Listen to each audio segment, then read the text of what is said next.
It was bloody business as usual in Gaza again Saturday. 14-year-old Mariam was killed by shrapnel from heavy machine gun fire when an Israeli undercover unit surrounded her house and arrested her father, a local Hamas leader in Beit Lahiya in the north of the Strip. Her mother was also seriously injured in the attack, devastated by the news she has lost her daughter. Dozens of Israeli tanks were sent in to support the arrest squad. Members of the armed wings of both Hamas and Islamic Jihad were engaged in the firefight, which began before dawn. The Israeli army said an airstrike was carried out against armed militants. At the 14-year-old girl's funeral, feelings of anger and despair. That another young and innocent life had been taken less than 48 hours after Hamas offered Israel terms for a truce.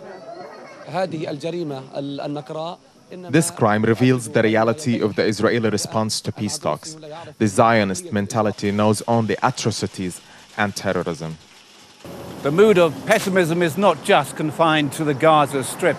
The Palestinian President Mahmoud Abbas said his talks with President Bush in Washington failed to achieve anything. In an interview before leaving, he said, frankly, so far nothing has been achieved. He asked the American president for a tightening of the monitoring of Israeli settlement expansion in the West Bank.